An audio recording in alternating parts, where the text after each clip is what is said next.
kung naghahanap ka ng savings program, pwede ka sa Kaiser na dito, 3 na ang meron ka. Kaya tinatawag namin na level 1 investing. Dito, meron ka ng healthcare, life insurance, at investment.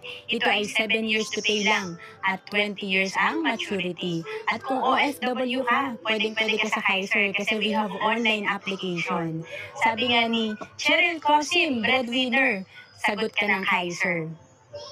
Magbigay tayo ng sample ang Plan K45 sa Kaiser na dito ang total investment mo nasa 26,470 lang per year times 7 years, total ay 185,288. Sa total na hinulog mo na 185,000, kung nag-start ka at age of 35, ang projected fund mo pag edad mo ng 60 ay nasa 845,157. Ang Kaiser ay good as cash after 20 years. At kapag hindi mo pa kinuha ang fund mo sa Kaiser,